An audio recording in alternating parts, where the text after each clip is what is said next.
Pessoal, boa noite. Boa tarde, início de noite. Com uma imensa satisfação e chegamos ao fim de mais um período letivo. Todo mundo inteiro e lúcido.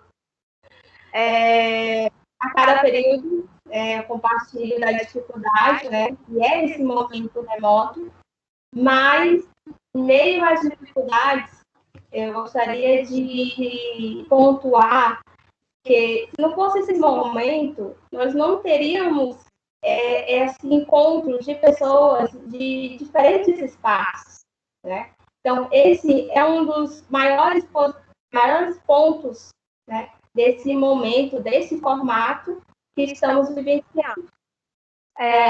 Agradeço a presença da nossa diretora do curso, professora Gileia. Muito obrigada pela presença, professora. E gostaria de apresentar a nossa convidada de hoje, a professora Regina Barbosa. Seja bem-vinda.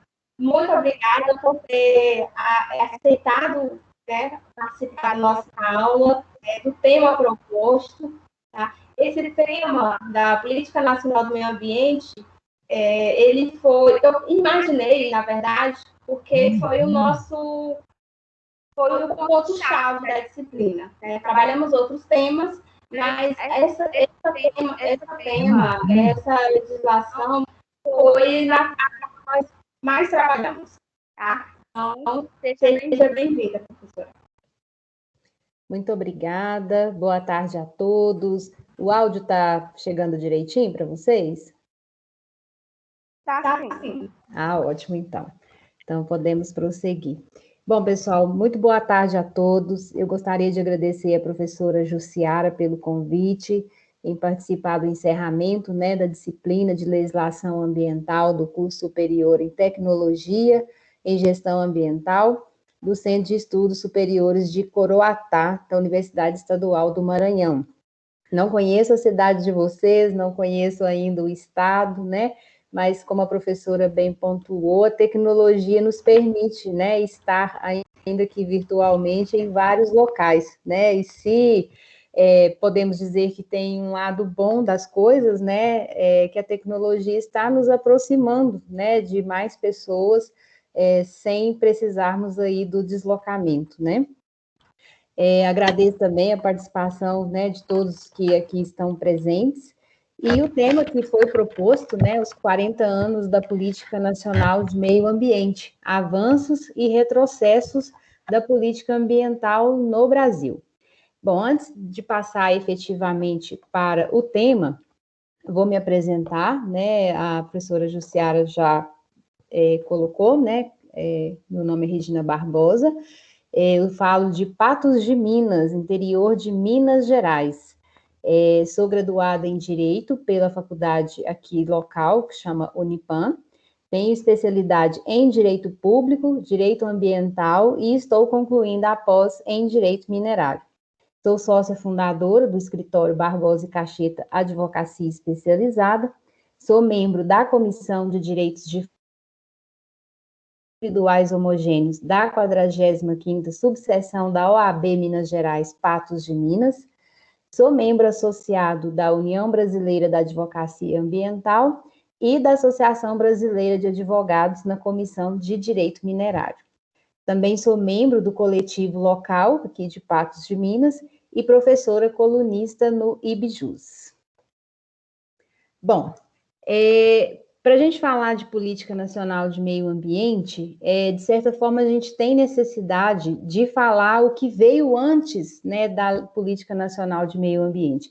Com certeza a lei, a 6938, é um marco do direito ambiental, mas também nós temos que considerar que antes dela, nós já tínhamos algumas legislações esparsas com temas variados, algumas, com a finalidade talvez mais voltada pela questão econômica, mas que de certa forma já regulava também assuntos voltados para o meio ambiente, mesmo que ainda não dando foco, né, exclusivo na questão ambiental. Então, a gente pode citar, sem ir muito além, vamos dizer assim, em 1934, quando nós tivemos o nosso primeiro Código Florestal. Mas o primeiro Código Florestal, ele visava enfrentar os efeitos sociais e políticos negativos causados pelo aumento do preço e eventual falta da lenha e carvão. Então, ele tinha o objetivo de garantir uma continuidade do fornecimento, né, desse insumo que era tão necessário naquela época. Não era uma questão pura e simplesmente ambiental, mas sim de reserva. Inclusive, o conceito reserva legal, a gente acaba que tem nesse código como uma reserva realmente de madeira para um futuro. Ainda em 1934, nós tivemos o Código de Águas, que foi o primeiro diploma brasileiro a cuidar do tema águas, principalmente águas subterrâneas. E naquele tempo, né, nós tínhamos aí um entendimento de que, né, a água no Brasil era abundante, né, nós temos um enorme potencial e talvez capaz de prover aí toda a demanda de água do país. Então, se preocupou com a água, mas naquela época não tínhamos a visão que tem hoje, né, como um recurso que está cada vez mais escasso e que é um recurso que é limitado. Mais adiante, em 1937, tivemos um decreto-lei que tratou do patrimônio cultural. E neste contexto, ele colocava que o patrimônio histórico artístico nacional era um conjunto de bens móveis ou imóveis existente no país e cuja conservação tivesse interesse público, né, por sua vinculação a fatos memoráveis da história do Brasil ou por seu excepcional valor arqueológico, etnográfico, bibliográfico ou artístico. Já em 1940, no Código Penal, apesar de não ter, né, novamente aí um foco, um viés, né, para o meio ambiente, mas nós já tínhamos no Código Penal crimes previstos, né, com as penas ali combinadas para os casos de incêndio, inundação, usurpação de água, envenenamento de água e poluição. Aqui, a questão da água mais voltada para o caráter privado e não tanto como o uso da coletividade. Mas, de certa forma, a gente pode pensar que, em 1940, no Código Penal, né, já tínhamos a punição, né, para esse tipo de delito, né? A poluição das águas já estava prevista aqui em 1940. Em 1965, nós tínhamos o novo Código Florestal, né? Naquela época ele foi o novo, já que o outro era de 34, e aí ele traz esses primeiros conceitos mais próximos do que a gente conhece hoje, né? Do que vinha a ser uma área de preservação permanente, uma reserva legal. Porém, quando nós pegamos o Código Florestal de 65, a gente percebe que ele sofreu muitas alterações, né, de 65 até 2012. Foram vários remendos, né, a gente pode dizer assim, ao longo do tempo, sempre tentando acudir uma parte, acudir outra, e às vezes, né, com uma redação ruim, tanto que teve a necessidade, né, de se debater a legislação florestal por tanto tempo, até que 2012 nós tivemos o nosso atual, né, Código Florestal, que aí já conhecidamente imagino de todos vocês.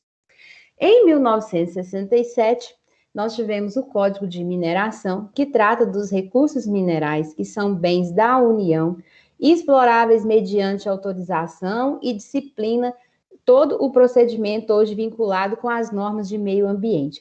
Veja que o Código de Mineração é de 67, hoje nós temos, né, várias legislações correlatas que vão detalhar a questão dos procedimentos, mas a norma geral está lá, em 1967, né, em plena vigência.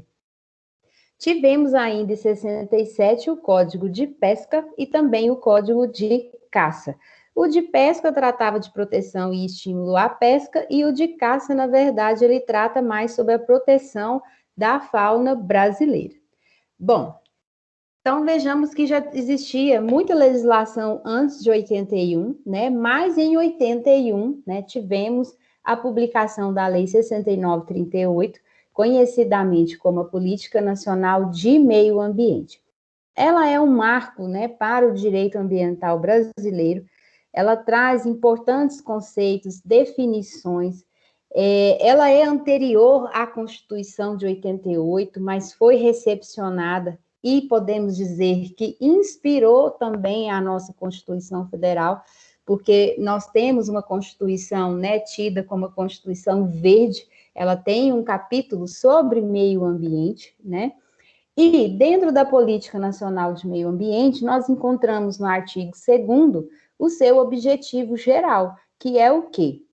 A preservação, a melhoria e recuperação da qualidade ambiental, propícia à vida, visando assegurar no país condições ao desenvolvimento socioeconômico, aos interesses da segurança nacional e à proteção da dignidade da vida humana. Nós temos que pensar, né, o seguinte: o meio ambiente, ele é um conjunto, né, de elementos naturais e artificiais. Então, nós temos áreas, né, que estão naturalmente conservadas, vêm sendo preservadas, mas nós também temos espaços que são artificiais, né, que são esses que são construídos pelo homem, e pode ser uma indústria, pode ser uma infraestrutura, pode ser, né, até mesmo um monumento, né? Mas a gente tem que pensar que o meio ambiente é um conjunto de todos esses elementos. Então, não dá para a gente pensar em um único elemento. E a Política Nacional de Meio Ambiente nos traz também um conjunto de valores, possibilitando o desenvolvimento equilibrado e sustentável. Nós precisamos lembrar que os recursos são finitos e as necessidades humanas, ao contrário, elas são ilimitadas. Todos aqui já devem ter visto, principalmente nas redes sociais, é muito comum o pessoal colocar a questão da quantidade, né, de recursos naturais que a humanidade já consumiu até determinado tempo no ano. Ou seja, cada ano, né, nós estamos consumindo os recursos naturais que a Terra suporta, né, vamos dizer assim, mais rapidamente. Ou seja, né, as primeiras medições, vamos imaginar que isso aconteceu no mês de novembro, depois outubro, setembro. Então, cada vez mais a gente percebe esse aceleramento, né? O planeta, ao longo de um ano, ele fecha esse ciclo de forma antecipada. É um engano, né, de todos nós achar que a lei, a criação de novas leis, ou até mesmo o judiciário, ele vai socorrer a natureza. E, na verdade, ele não vai. Por quê? Isso só vai acontecer com as nossas ações e a conscientização e o trabalho que é diário. Então, nós estamos aqui numa turma que trata de gestão, né? E essa gestão, ela é muito mais do que controlar simplesmente, né, documentos, prazos, monitoramentos. Ela vem de um trabalho que deve ser feito, né, diariamente, de forma a conscientizar as pessoas da importância e da necessidade, né, de se pensar nessas questões ambientais. Bom, como objetivos específicos, né, nós temos na Política Nacional de Meio Ambiente as ações governamentais, né, que são voltadas para a manutenção do equilíbrio ecológico, a racionalização do uso do solo, do subsolo, da água e do ar. Eu não sei aí na região de vocês, né, mas aqui no estado de Minas Gerais, principalmente com relação à água, nós já estamos, né, vivendo um período de escassez hídrica, né? Vários pontos do estado hoje só se consegue autorização para captar água de forma coletiva, ou seja, o IGAM, que é o Instituto Mineiro de Gestão das Águas, né, e que trabalha essa política de recursos hídricos, havendo conflito, ele declara essa água, essa região, né, como área de conflito. Então, a utilização da água naquele local já é de forma racionalizada, né? Não tem água para todo mundo, a demanda hídrica é muito maior do que a capacidade que nós temos, né, da natureza nos fornecer. Também como objetivo específico, nós temos o planejamento e fiscalização dos recursos ambientais. Também não adianta só fiscalizar, fiscalização não pode estar um passo à frente, né? É preciso planejar ações e executar essas ações.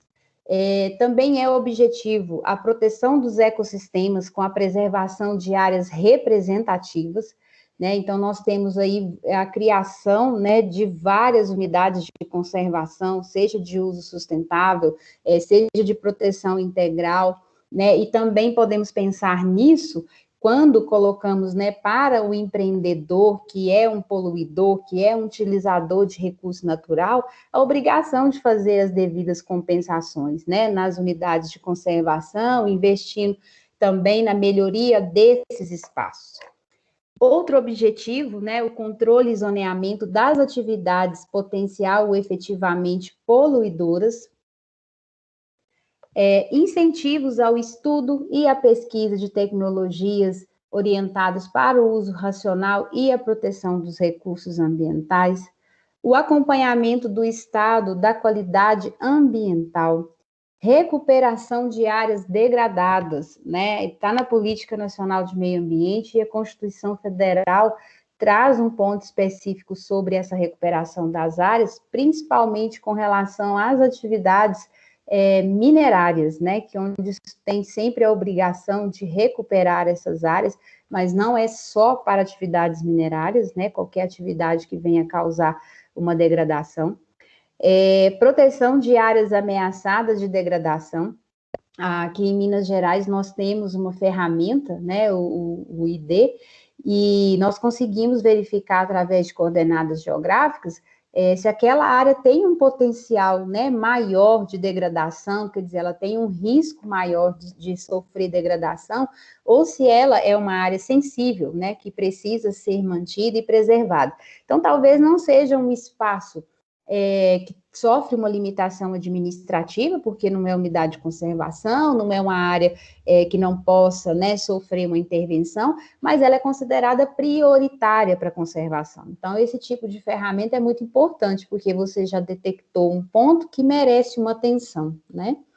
E a educação ambiental em todos os níveis de ensino, inclusive a educação da comunidade, objetivando capacitar para a participação ativa na defesa do meio ambiente.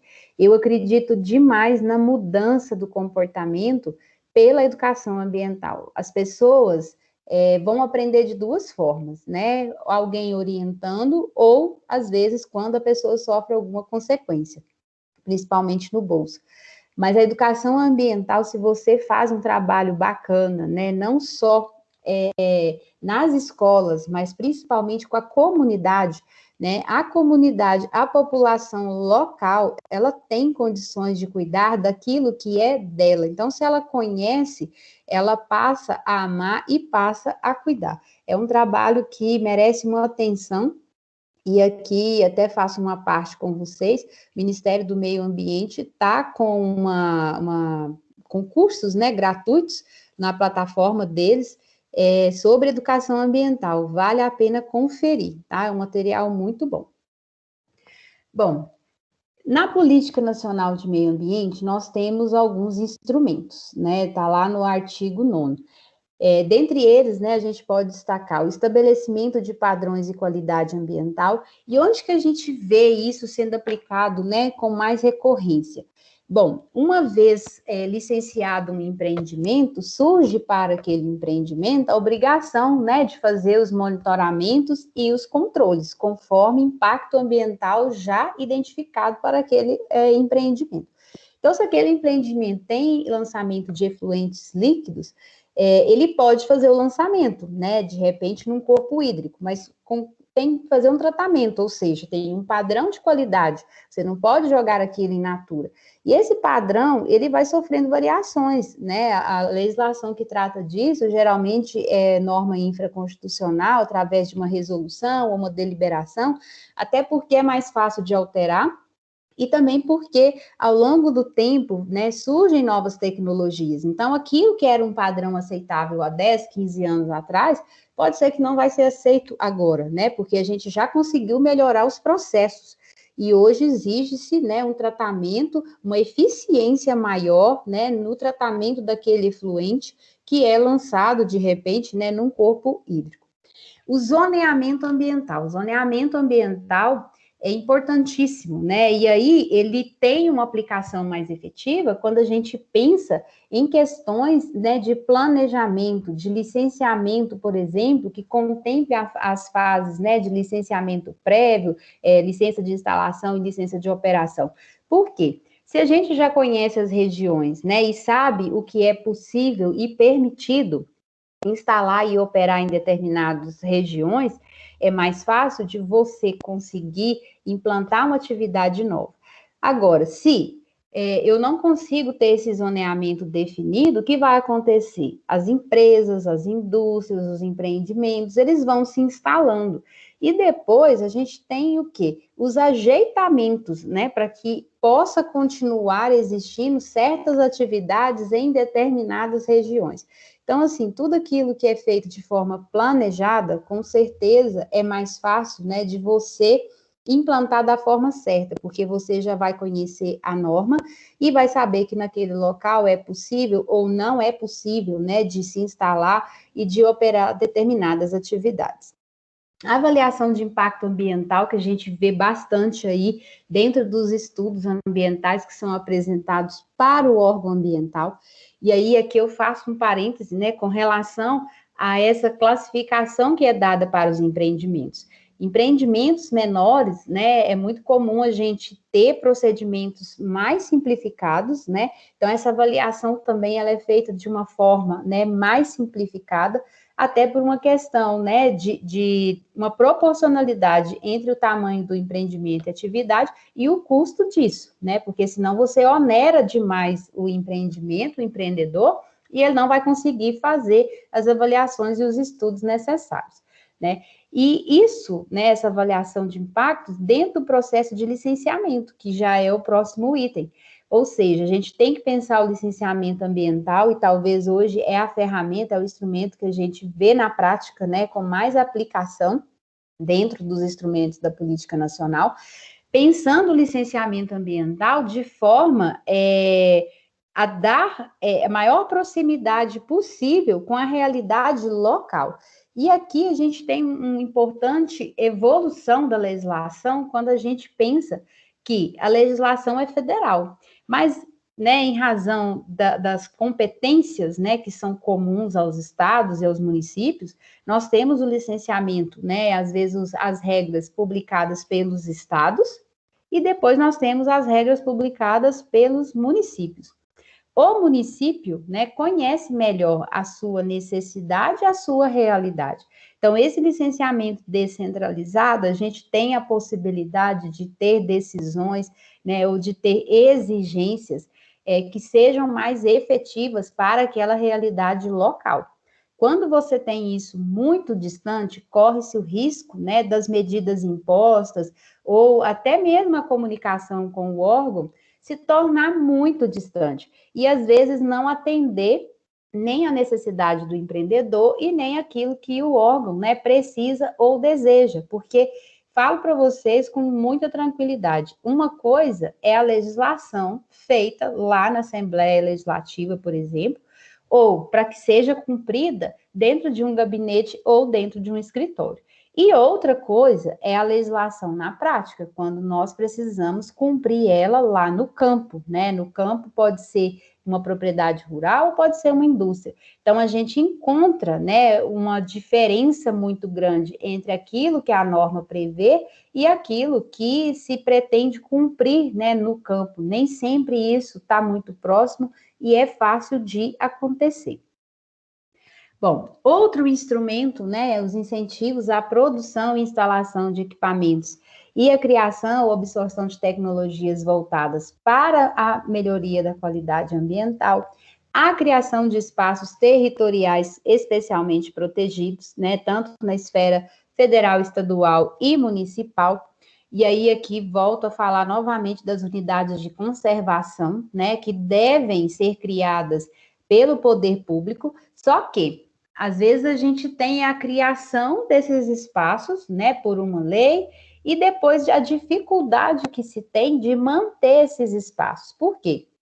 Esbarramos, às vezes, em questões fundiárias, né, porque o Estado, né, a União ou o município, desapropria estas áreas, mas não cumpre aquilo que está na legislação, que seria uma indenização justa, né, dentro de um prazo razoável, e aí o proprietário do imóvel afetado fica com o imóvel, né, que está pendente de regularização fundiária, não consegue mais usufruir do imóvel, porque agora ele é uma unidade de conservação e, a depender da classificação, né, não é possível mais exercer aquelas atividades. E aí a gente tem um entrave jurídico, porque o proprietário vai querer receber a indenização pela sua área, e nem sempre, né, o Estado, o município ou a União consegue fazer esses pagamentos. Aí nós temos algumas alternativas, né, que a própria legislação vem ajudar nesse sentido, que são as compensações, né, tanto a compensação de reserva legal em unidades de conservação, né, que tem áreas pendentes de regularização fundiária, né, é uma alternativa para resolver a questão. Mas, apesar de resolver dois problemas, né, esse tipo de compensação, ele resolve o problema do proprietário rural que não tem área de reserva legal e que faz a compensação na unidade de conservação. Então, resolveu o problema dele. E resolve o problema do Estado, que não consegue, às vezes, fazer regularização fundiária. Só que, ambientalmente falando, temos como se fosse uma sobreposição de área, né? Por quê? Aquele espaço já era declarado protegido, mas ele se tornou, né, a reserva legal de alguém, porque aí faz a doação depois daquele terreno, né, para o gestor da unidade de conservação, né, se for município, estado ou União. Então, assim, é uma solução, né, mas se a gente for pensar ambientalmente falando, talvez a gente não tenha um ganho ambiental com essa medida, mas resolve-se dois problemas, né. Nós temos também as compensações, né, no processo de licenciamento ambiental, que quando é de impacto significativo, né, está previsto lá na lei do SNUC, que se faça essas compensações nas unidades de conservação. Então, é instrumentalizado na prática, né, por meio de algumas compensações também. Nós temos o Sistema Nacional de Informações sobre Meio Ambiente, Cadastro Técnico Federal, e aí o Cadastro Técnico Federal, muitas pessoas questionam, né, porque acabam não enxergando muita, podemos dizer, utilidade no Cadastro Técnico Federal, né?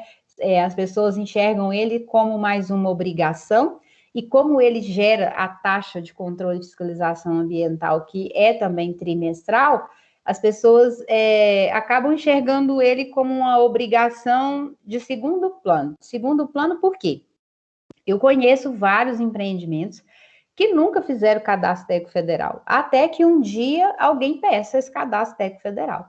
Então, vejamos, é um instrumento da Política Nacional de Meio Ambiente, que está desde 1981 na legislação, e que muitas das vezes o empreendedor é surpreendido com a exigência do cadastro técnico federal, porque ele simplesmente desconhece. E aí, o que é que acontece? A pessoa está operando uma atividade qualquer há 20 anos, e de repente precisa do cadastro técnico federal. A partir do momento que ele faz o cadastro técnico federal, ele vai informar as atividades que ele exerce, o tempo, né, que ele está exercendo a atividade.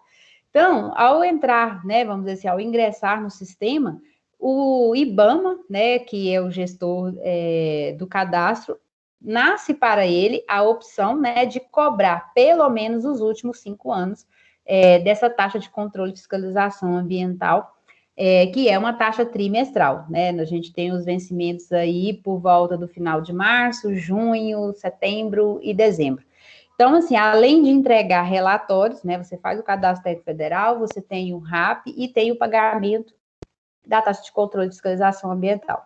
E aí as pessoas, né, não raras vezes, são surpreendidas com a cobrança dos últimos 5 anos. Então, é uma informação que às vezes o empreendedor não tem, e ele assusta, porque vai chegar uma conta de 5 anos, né, que ele não estava esperando. Alguns também questionam, fala, e se eu não pagar? Se você não pagar, vai para a dívida ativa da União, e aí o CNPJ, né, vai ter alguns problemas, né, vai sofrer algumas restrições.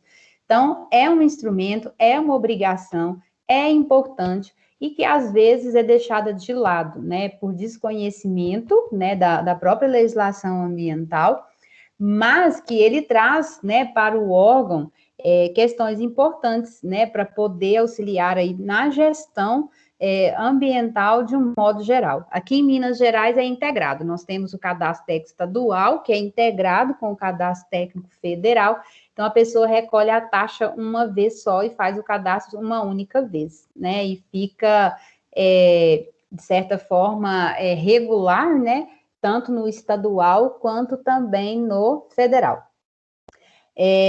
Também é previsto como instrumento da política nacional as penalidades disciplinares ou compensatórias ao não cumprimento das medidas necessárias de preservação ou correção da degradação ambiental. Então, no pós-Lei 6938, nós tivemos outras legislações, que aqui eu vou comentar, que, de certa forma, né, vem dar uma eficiência para esses instrumentos que aqui estão previstos.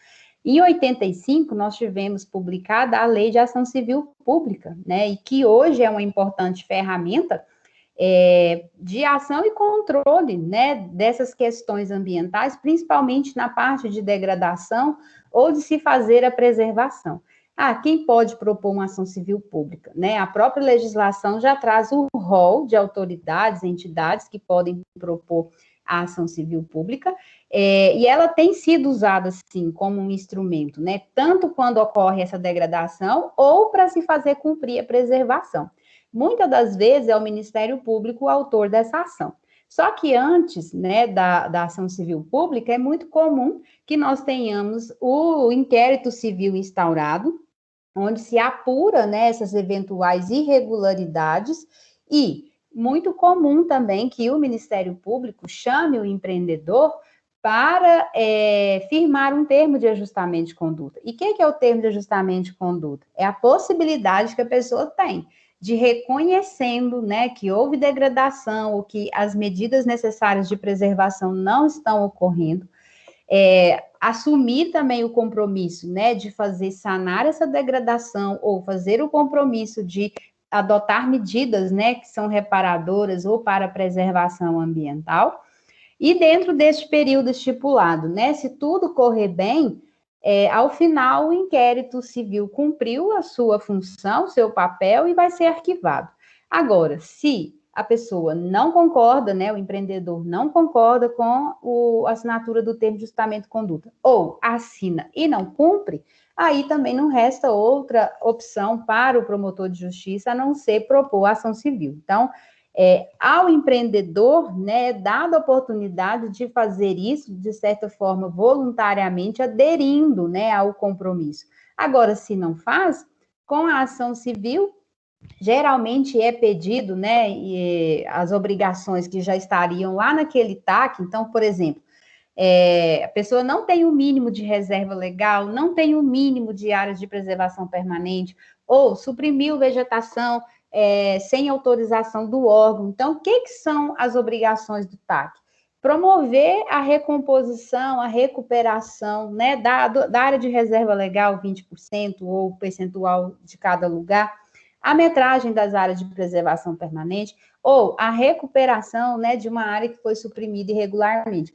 Então, vai se propor apresentar um PTRF, que é o Projeto Técnico de Recomposição de Flora. Quando é uma degradação, né, de um espaço, às vezes também o PRAD, a pessoa vai apresentar o projeto, depois ela vai cumprir o projeto, vai apresentar os relatórios que sejam trimestrais, semestrais, das adequações que foram feitas. Agora, se ela não cumpre, isso pode vir numa decisão liminar. O juiz recebe a ação diante da urgência, ele pode, né, dar uma liminar, mandando a pessoa cumprir tudo isso num determinado prazo. Então, quer dizer, assumir voluntariamente, às vezes, é mais interessante, porque com o Ministério Público você consegue sentar, conversar, dialogar. 120 dias não é suficiente, vamos colocar 180 não deu, vamos pedir prorrogação. Agora, decisão judicial, você cumpre. E se não cumprir, geralmente está escrito lá na própria sentença. É tantos reais por dia de descumprimento, né? Então, fica muito mais difícil, né? Então, isso é possível, né, através de um instrumento que foi dado na Lei de Ação Civil Pública, que é a propositura da ação civil, né? E a gente sabe que em matéria ambiental também não é só a esfera civil, né, que é de reparação. Nós temos legislações posteriores, né, e a gente pode citar a Lei de Crimes Ambientais, que ela traz um capítulo, né, inicial ali sobre os crimes ambientais, e ao final ela trata das infrações administrativas, que depois foram regulamentadas no Decreto 65/14 de 2008. Então, nós temos o quê? Uma tríplice responsabilidade. Você pode ser autuado administrativamente, né, que pode ser uma multa, uma advertência, uma suspensão de atividade, uma interdição, uma demolição, mas, a depender da infração administrativa, ela também é crime, está previsto lá na Lei de Crimes Ambientais. E, como se não bastasse, ainda fica a obrigação de reparar, que aí é a esfera civil, que pode ocorrer aqui no âmbito do inquérito civil ou da ação civil pública. Bom, pulando aqui a parte dos instrumentos, vamos falar um pouquinho, né, do licenciamento ambiental, que é um dos instrumentos mais utilizados, né, que a gente vê uma maior efetividade.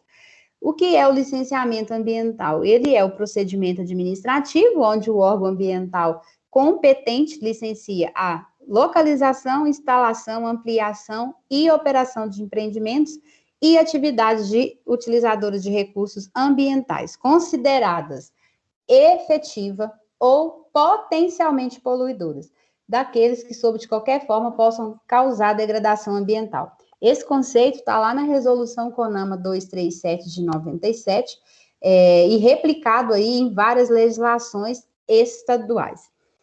Um ponto interessantíssimo do licenciamento ambiental e que a Lei Complementar 140 de 2011, né, então já tivemos um salto aí na legislação, define que o licenciamento ambiental vai ser feito por um único ente federativo. Então, de acordo com a sua atividade, com o seu impacto, né, ou você licencia no município, ou você licencia no estado, ou você vai licenciar no âmbito federal. Né? Nós não temos licenciamento em mais de um órgão, você está vinculado apenas a um estado, né, município ou união.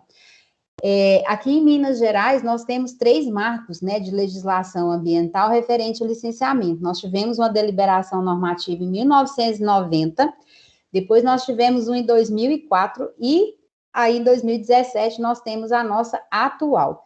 E nós temos agora previsto, né, a competência municipal que se dá através do convênio. Então, o município que tem interesse, ele pode firmar esse convênio com o Estado para fazer o licenciamento ambiental. É interessante o município fazer o licenciamento? Sim, é importante porque ele vai licenciar aquelas atividades de impacto local, né, e está mais próximo da realidade.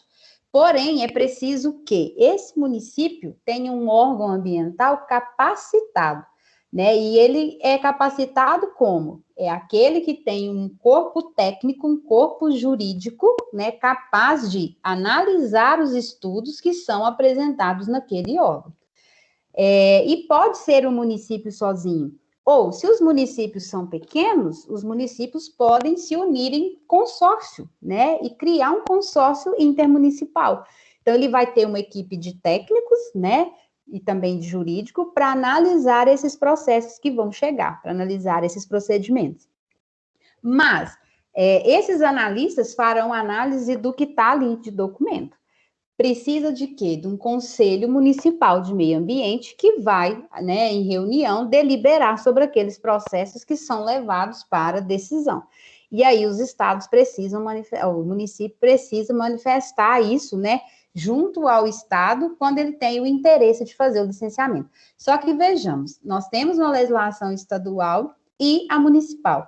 Nem todo estado pode ser que já exista essa legislação, né? Porque o Estado precisa disciplinar esse assunto para que os municípios façam adesão por meio de convênio. Mas é bom lembrar que a própria Constituição, a lei complementar, já trata dessa questão do município. A questão, às vezes, é a competência, né, que acaba sobrepondo. Então, nesses casos é que nós temos o convênio. O município, originalmente, ele tem competência para licenciar, né? Mas, quando são atividades que o Estado já estava licenciando, então ele vai passando essa atribuição para os estados, para os municípios, aliás, até que os municípios tenham condição de fazer esses processos de forma independente. Bom, quando estávamos falando das normas, né, principalmente depois de 1981, eu comentei rapidamente da Lei de Crimes Ambientais, e dela eu gostaria também de destacar 2 pontos que são importantíssimos, né, e é um avanço na legislação, que é a questão da responsabilidade penal da pessoa jurídica, né. No início se questionou muito como responsabilizar penalmente a pessoa jurídica, né? Hoje é muito tranquilo, a gente sabe que a pessoa jurídica, ela tem, né, penalidade, sim, na esfera penal, compatíveis com a condição dela, né? Então, ela vai sofrer penas, né, que traz, de certa forma, restrições para esta pessoa jurídica. E outro instituto importantíssimo, né, previsto na legislação, é a desconsideração da pessoa jurídica. Bom, a gente sabe que quando existe uma pessoa jurídica criada, principalmente se ela for na modalidade limitada, a pessoa jurídica tem um patrimônio e a pessoa física dos sócios tem o patrimônio próprio. E que esse patrimônio não se confunde.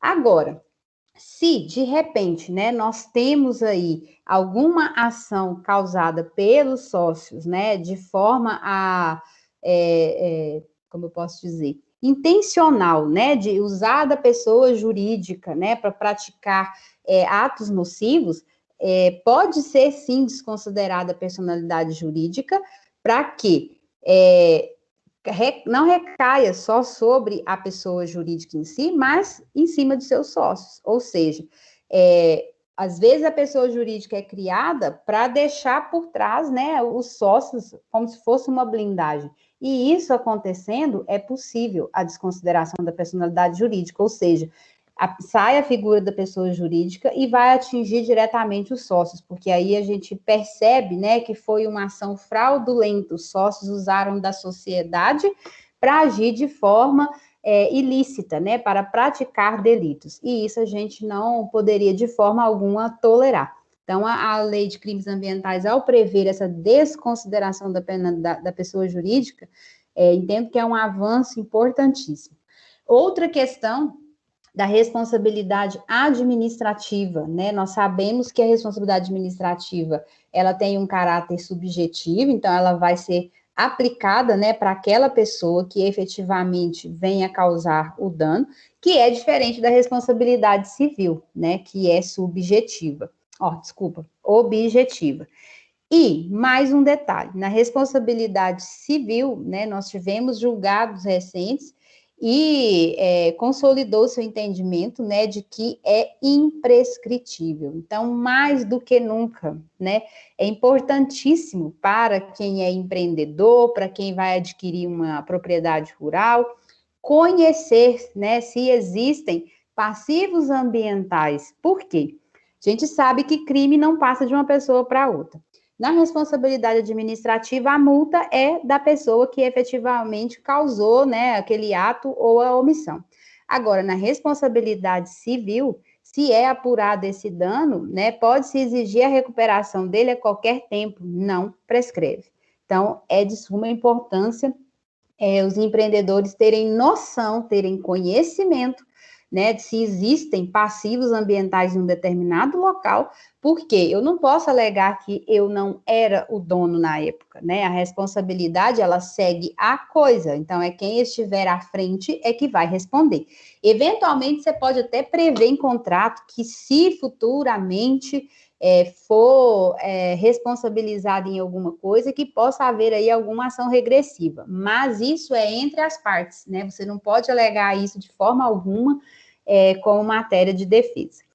Outras legislações, né, pós-Política Nacional de Meio Ambiente, nós temos a Política Nacional de Recursos Hídricos, né, que dá embasamento para as políticas estaduais de recursos hídricos, nós temos Política Nacional de Resíduos Sólidos, E resíduos sólidos eu vejo que, assim, né, existe um esforço para colocar isso em prática, para funcionar, mas ainda é muito falho no sentido das pessoas não enxergarem o lixo e resíduo, né? Qual que é a diferença dos dois?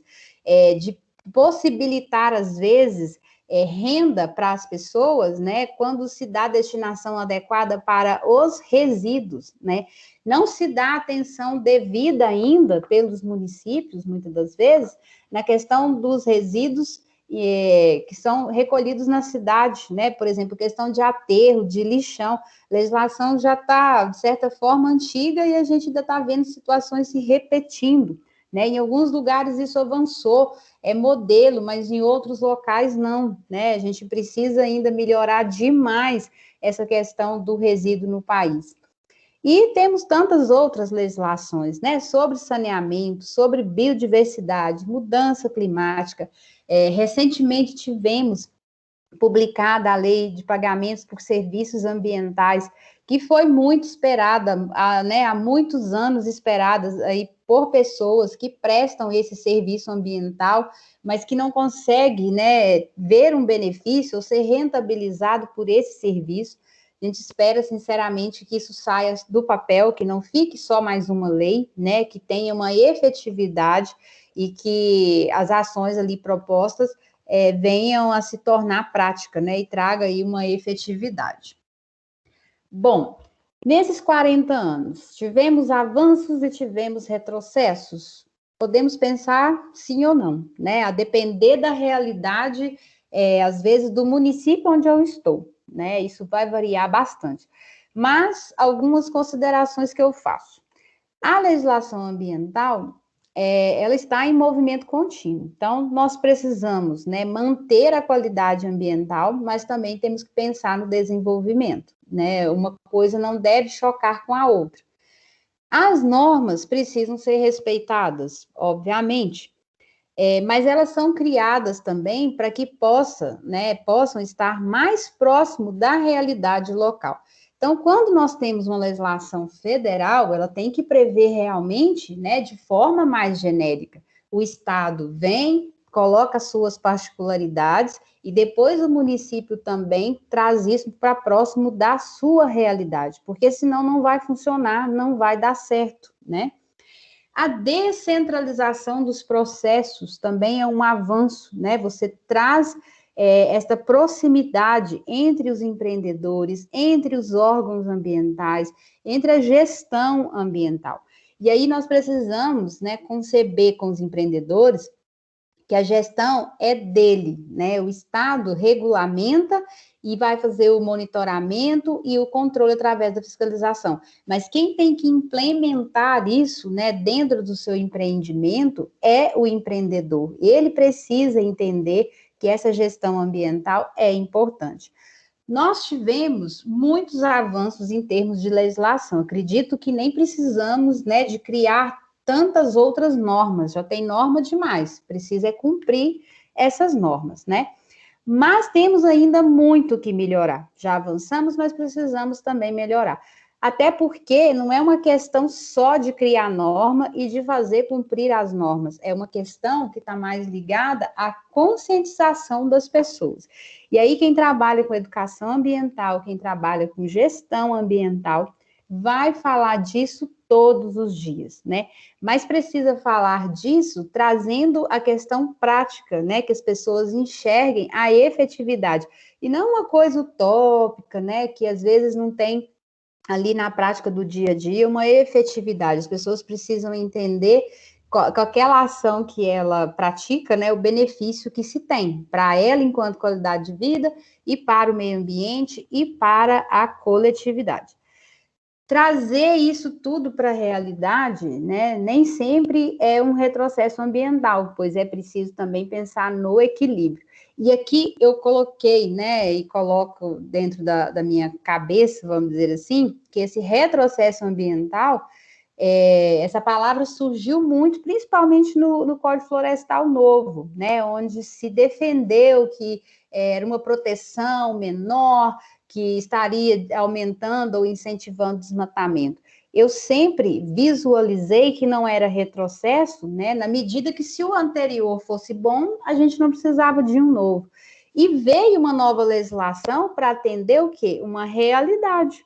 Lá atrás, no passado, eu tive regiões do país, e aí eu posso falar aqui da minha região, que está a 100 quilômetros da minha cidade, as pessoas foram chamadas a vir para cá, né, para abrir o cerrado. O cerrado precisa ser explorado, né, e era tido até como terra ruim, que não dava nada. Ninguém dava nada pelo cerrado. Então, as pessoas vieram para cá, foram incentivadas a explorar, e explorar tudo. Ninguém falou, olha, tem que deixar 20% de reserva, tem que deixar 30 metros de APP, 50 metros na nascente. Não, é para explorar, é para abrir, é para empreender, vamos plantar. Aí, depois de 40, 50 anos, você chega e fala, olha, você tem que tirar aqui a sua lavoura, o seu pivô, e deixar 20% de reserva e 30 metros de APP.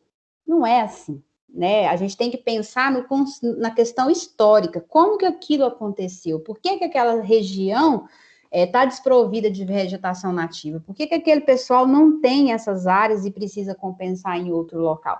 Então, eu sempre vi essa questão da mudança da legislação como necessária para atender à realidade, o agora. Porque não adianta nada a gente punir as pessoas, porque não tem 20% de reserva, não tem 30 metros de APP, se aquele local foi dado um tratamento diferenciado. Então, a legislação ela tem que adequar para aquilo que nós temos hoje. Não adianta eu ter uma norma linda, bonita, mas se ela não for aplicável, né?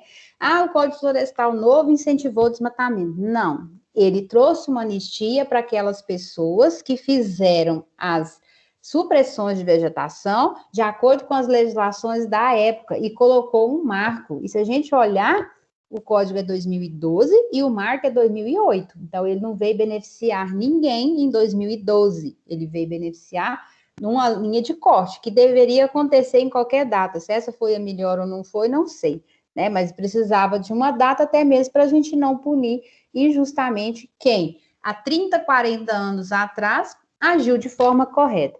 Outro exemplo claro que eu dou para vocês é dessa necessidade de adequar.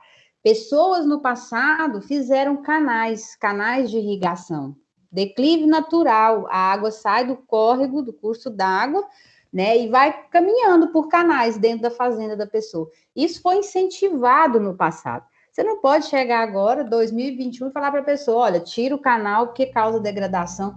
Muito pelo contrário, o ambiente naquele lugar até já harmonizou, as coisas já se ajeitaram com o tempo, porque tem 40, 50, 60 anos que é daquele jeito. Então, às vezes, também mexer, desmanchar, só porque é uma intervenção, não teve autorização. Não, mas na época isso foi incentivado, né? A norma permitia fazer. Então, hoje a gente também tem que pensar nessas questões do passado, né? É avanço? É retrocesso? Vai depender aí do ponto de vista de cada um. Então, eu penso que podemos aprender com os erros do passado e apostar em melhorias contínuas, né? Porque nós estamos num processo que está em movimento. Então, assim, a norma que foi boa em 1980 talvez não é boa hoje, em 2021, do mesmo jeito que a de 2021 pode ser que daqui 50 anos não seja a norma ideal, né? E as pessoas vão dizer, nossa, mas como vocês usavam, né, essa legislação tão arcaica, né? Como conseguiram sobreviver com esta norma? Bom, era isso que eu tinha em resumo para falar com vocês, e fico à disposição se vocês tiverem algum questionamento. Agradeço muito aí pelo espaço, não sei se atingi aí o objetivo, professora Jussiara, então passo a palavra para você. Tá certo, professora, maravilhosa sua palestra, né? Eu só gostaria antes de abrir a fala para os discentes, pontuar assim, algumas considerações, né, colocações que você fez, que veio, assim, casou, né, com que é a situação da qual vivemos. Por exemplo, o município de Coroatá, ele não tem ainda essa autonomia para realizar licenciamento municipal, né, licenciamento ambiental municipal. E para ser bem sincera, eu não estava ciente da situação de consórcios, né? Uhum. Eu vou estudar um pouquinho mais, porque até me interessou. Eu não sabia que havia essa oportunidade de entrar em consórcio com outros municípios, né? Porque aqui é uma região de vários municípios de porte pequeno a médio, né? Que é Uhum. nós estamos situados no leste maranhense. Então, como eu lhe falei, temos aí não tão perto, mas também não é tão distante de São Luís, mais ou menos 300 quilômetros. Uhum. Mas nós temos essa lacuna com relação ao licenciamento ambiental local, municipal. Nem Conselho de Meio Ambiente tem, pelo menos não que eu saiba, né? Uhum. Então, foi muito pertinente essa sua colocação. Uma outra colocação que eu também chamo a atenção para essa turma, eles são calouros, né? Estão finalizando o primeiro período agora, a questão do gestor ambiental. A colocação que a professora Regina fez de estarmos atuando de forma lúdica, de forma que não fique no campo da ideologia, da utopia. Não, a gente precisa estar desenvolvendo projetos, desenvolvendo ações, mas que traga os dois lados da moeda. O lado que é o dito certo e o que eu vou ganhar com esse dito certo. Porque hoje em dia a gente vive no mundo da mais-valia. Então, as pessoas, elas agem por interesse, nós agimos por interesse. Então, uma forma de estar chamando a atenção das pessoas é apresentando sempre o que eu vou ganhar com isso, né? Então, vocês aí, como futuros gestores ambientais, têm essa missão, né? Seja em qual é o ramo, qual é a trilha que vocês irão seguir no futuro, se é na rede privada, na rede pública ou de forma mesmo autônoma, mas vocês precisam já ter mesmo essa ciência, está muito bem colocado, professora Regina. E sempre trazer também a questão da qualidade de vida, gente, que interessa a todos, né? Ninguém aqui quer viver num ambiente insalubre. Todos prezam a qualidade de vida, né? Seja aqueles que detêm de capital, como aqueles que não têm tanto capital, mas a gente, né, sonha sim e almeja sempre estar nessa com relação a prezar a qualidade de vida. Então, professora, abrir agora, né, vai deixar abrir aqui esse campo de diálogo.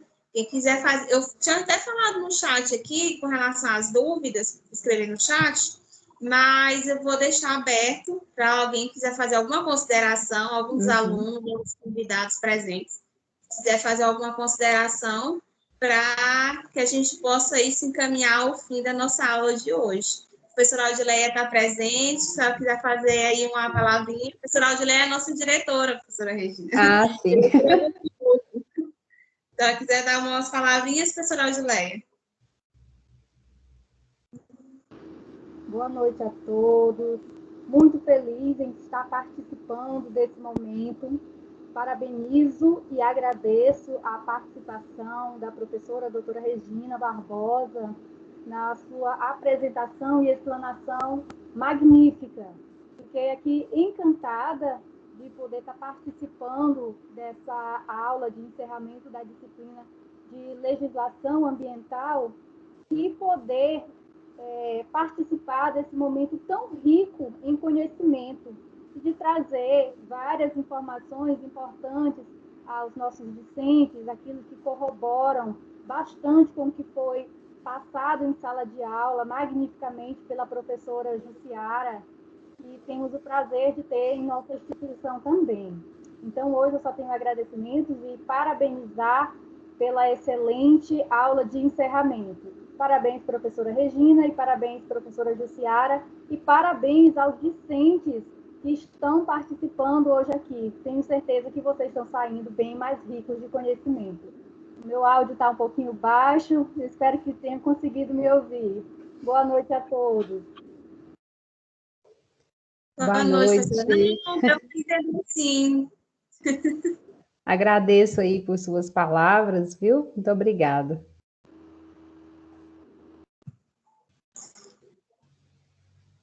Queridos discentes, convidados, querem fazer alguma contribuição? Professora Jussiara, Sim. Vou só complementar aqui a sua fala, quando você colocou dos consórcios, né? Nós estamos, Minas Gerais tem 853 municípios, né? E é um estado com uma variedade regional muito grande. Então, eu estou no Alto Paranaíba, que é muito próximo ao Triângulo, que tem uma vocação agrícola, né? Mas também nós temos um porto seco, que é Uberlândia, né? Que é um local do estado, né? Conhecido pela questão da logística, né? A gente até fala que é a capital da logística, porque tudo vem para Uberlândia e de Uberlândia sai para qualquer lugar, né? Então ela tem uma infraestrutura grande, uma estrutura boa, né? A segunda maior cidade aqui do interior. Mas, ao mesmo tempo, nós temos os municípios pequenos, né? Principalmente no sul de Minas, que é uma região montanhosa, com a presença da Mata Atlântica, né? E nós aqui estamos no Cerrado, apesar que em área de transição, porque nós temos também uma parte que é Cerrado, uma parte que é floresta estacional. E quando subimos para o norte de Minas, né, acompanhando aí no mapa, a gente descendo o Rio São Francisco, então lá no médio São Francisco, nós já estamos na Mata Seca. Então, assim, é uma variedade muito grande. Os municípios têm muita particularidade. Então, se não traz esse licenciamento, às vezes, para a questão municipal, fica muito difícil para o Estado conseguir, com a mesma legislação, né, aplicar a mesma norma em todos os lugares. E os municípios menores, né, formaram esses consórcios, por exemplo, aqui, como é tudo muito perto, os municípios, dentro de um raio de 150 quilômetros. Então, eu tenho um consórcio aqui que abrange 9 municípios, né, que são considerados municípios pequenos, e eles mantêm essa estrutura, porque nada, né, o órgão que vai fazer o licenciamento, ele precisa de ter uma equipe multidisciplinar, ele precisa de, no mínimo, um jurídico, né, ele precisa do engenheiro ambiental, ele às vezes precisa de um técnico de meio ambiente, alguém que entenda de recursos hídricos, um engenheiro florestal. Se a gente parte para atividade minerária, é importante, né, um geólogo, um engenheiro de minas. Então, isso onera muito para o município, né? O município pequeno não vai conseguir ter essa estrutura. E a preferência dos analistas, dos servidores também, que sejam pessoas, né, de carreira, que sejam efetivos, né, para também a gente sentir essa análise, né, que ela seja feita da forma mais correta e adequada, né, sem eventual interesse. E se eu vou regularizar, eu também preciso fiscalizar. E aí, quando a gente fala do fiscal, a gente tem que pensar que o fiscal também precisa ser um servidor de carreira, né, que tenha capacidade técnica para fazer essa fiscalização, e que o Conselho Municipal de Meio Ambiente, ele seja político, mas político não com aquele sentido de eu vou favorecer, né, o A, o B, o C. Não, ele tem que ser político no sentido de deliberar, de criar normas, de aprovar essas licenças, né, conforme os pareceres que vão chegando, né, para que sejam lá na frente deliberados. Então, precisa de ter representantes, né, do órgão municipal, pessoas que representam as entidades, que representem os empreendedores, né? Então, é muito comum essas comissões, esses conselhos que sejam criados de forma paritária, né? Tem um presidente, mas eu tenho representante da sociedade civil, das ONGs, né, dos empreendedores, né, do comércio, enfim, daquilo que é a característica, né, daquela região, para ter voz ativa dentro do conselho. Quando você fala da questão dos gestores, né, a gente tem que pensar qual que é a parte mais sensível de uma pessoa. Onde que dói mais numa pessoa? É o bolso, né? Então, quando você mostra para o empreendedor que se ele fizer certo, ele vai gastar X, então ele não vai gastar primeiramente, você já corrige, ele vai investir. E que, havendo uma fiscalização, né, ele deixa de ter uma auto de infração, né, de ter uma multa. Às vezes, o valor de uma multa, ele conseguiria, né, adequar todo o empreendimento, pagar o gestor ambiental para fazer o trabalho para ele, pagar o engenheiro para fazer os projetos, enfim. Ele conseguiria investir em tudo, né, trazer uma melhoria sem ter os aborrecimentos. Por quê? Porque não é só a multa. A pessoa tem que pensar que, eu vou pagar a multa que eu resolvo o problema. Não, não vai resolver o problema pagando a multa. Vai pagar a multa e o problema vai continuar, porque ele tem que ser resolvido. E mais, Ah, é poluição. Poluição é crime. Então, você vai responder um processo criminal. Você vai, né, como o pessoal gosta, vou lá no fórum, é só pagar uma cesta básica? Não, não é só pagar uma cesta básica. Dependendo do crime, é uma pena maior, que não comporta transação penal, né? Tem uns condicionantes que agravam também, né, professora? Exatamente. E geralmente quem incorre num primeiro está sujeito a outros, né? Porque são tantas irregularidades que aí depois de uma primeira acaba sendo reincidente em outras e aí a coisa só piora. Então, assim, muitas das vezes a gente precisa fazer o trabalho com a pessoa de mostrar para ela realmente em números. O que ela ganha investindo e qual que vai ser o prejuízo se ela não investir? Por quê? Porque ela vai ter um empreendimento mal falado, né? Se for uma pessoa que coloca o produto dela, né, no mercado externo, a pessoa lá de fora não quer comprar nada que não seja, né, ambientalmente certo, ela quer um produto com selo verde. Alguns estados já estão criando esse selo verde, né? E a gente agora está correndo atrás aqui em Minas do selo azul, quer dizer, de quem consegue fazer gestão de recurso hídrico, para mostrar para o comprador lá fora que a produção é sustentável, né? Que ela não desmata, que ela não é poluidora, que ela não é degradadora. Então, assim, isso talvez em alguns lugares estejam até mais avançados, em outros não. Mas é um caminho sem volta. Meio ambiente não é modismo, não vai passar. Tem gente que fala assim, isso é da moda, vai passar, né? Não, não vai passar. E as obrigações, elas vão só aumentar. Então, para quem é gestor, se você regulariza um empreendimento e acompanha, você vai ter isso para o resto da vida para fazer, porque você não pode ir lá orientar e virar as costas e ir embora. É um trabalho contínuo, é sempre. Você monitora e acompanha sempre. Então, sempre vai ter demanda. E as necessidades, né, as obrigações, elas vão só aumentar cada dia mais, a exigência vai ser maior. Então, quem tem uma atividade que é poluidora ou potencialmente poluidora, ele vai ter um caso eterno, né, com alguém de consultoria, com alguém que é técnico na gestão de meio ambiente, porque não dá mais para empreender sem ter uma pessoa do lado para te acompanhar. Pensa aqui, quem na infância foi para a fazenda, né, o sítio da avó e do vô, e viu lá o gado, né, tinha um curral, tinha uma pocilga, um chiqueiro, tudo normal. Hoje, você não tem mais condição de criar, nem que seja 2 porquinhos, né? Do mesmo jeito que seu avô criou 40, 50 anos atrás. Por quê? Porque gera efluente, o efluente polui, então você tem que dar um tratamento, você tem que ter uma gestão ambiental daquele lugar. Né? Não dá mais para fazer igual os nossos avós, as coisas mudaram, precisam mudar. Então, assim, a gente avança, mas vai avançar cada vez mais. É verdade. E colocado.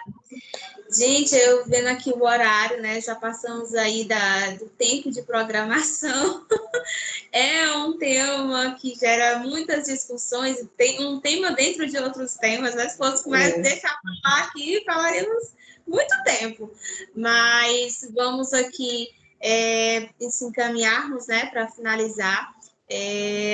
Passo aqui a professora Regina só para ela fazer as suas considerações, a gente declarar finalizada a nossa aula hoje. Professora Regina.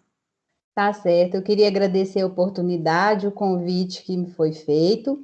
Aproveito para convidar quem está na aula, se quiser seguir as minhas redes sociais, pode procurar lá, Regina Barbosa Direito Ambiental, vocês vão me encontrar no LinkedIn, no Instagram, no Facebook. Eu mantenho a página sempre com notícias, né, atualizando aí as questões de conceito, enfim, sempre tratando das temáticas do direito ambiental e do direito minerário. Vai ser um prazer ter vocês lá na página comigo, tá bom? Muito obrigada e tenham todos uma boa noite, um bom final de semana e se cuidem. Certo. Professora Regina Barbosa, eu fiquei encantada. Realmente, eu já lhe sigo há algum tempo nas redes sociais, sempre por dentro das matérias dos seus posts, você nos atualiza aí com as novidades, né, com as atualizações aí no campo do direito ambiental. Mais uma vez, agradeço ao seu convite, né, para nos proporcionar esse momento de aprendizagem, né? Aprendi muito aqui. E eu sempre digo para a turma que nós somos eternos aprendizes, né? Não somos uma enciclopédia que sabemos de tudo. Estamos aqui sempre dispostos a aprender cada vez mais. E só um recado aí para os alunos.